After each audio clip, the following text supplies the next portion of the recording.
pababayaan yung ginagawa niya kay Claire.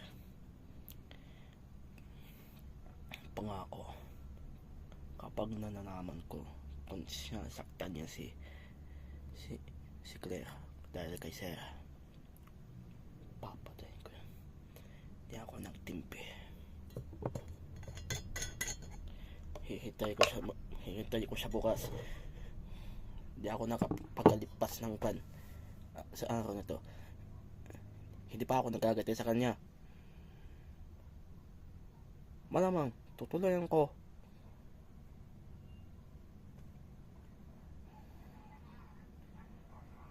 Wala akong pakialam magbulok sa kulungan.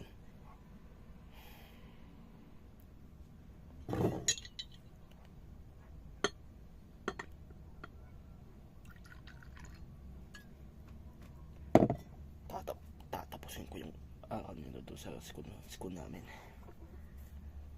Papatayin ko siya. Ginagawa niya kay Claire. At bukas kapag sa bukas kung pumasok si Sarah, papatayin ko yun.